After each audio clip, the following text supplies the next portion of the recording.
Hi, I'm Dr. Shaw, and today I'm going to talk a little bit about how you're compensated for your workers' compensation and personal injury claims. And we're going to talk about a subject which is a little bit touchy for some people, a little bit uncomfortable talking about it, but I think it's important that we address it.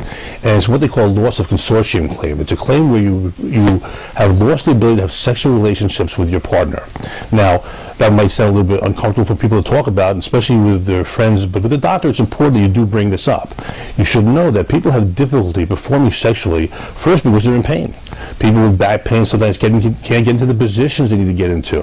They have difficulty satisfying their spouse, and it interferes with their marital relationships. Or they just don't want to do it anymore because it's too painful.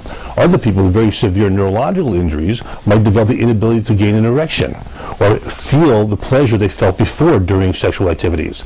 These are devastating for many people in their relationships, and this is the type of claim that your lawyer needs to be aware of. Now, these are not claims that are made very frivolously. They should only be made if you really have problems with this, and there's a whole bunch of counseling that may be necessary and medical evaluations that need to be done to guarantee that these things are documented adequately. But if they're there, and if you have difficulty with your sexual partner, and because of the injury, we can prove and make that causation-related connection, we want to make sure it's in our record so that your attorney can make a claim for that loss of enjoyment. Now, in our offices, we're prepared to talk to you about these injuries, offer you some advice, perhaps with some positions and exercise that might help you get back to where you were. But if these things are permanent, I want you to know that we're there for you to help you and help your attorney get you compensated for that claim. Call us at Chiropractic.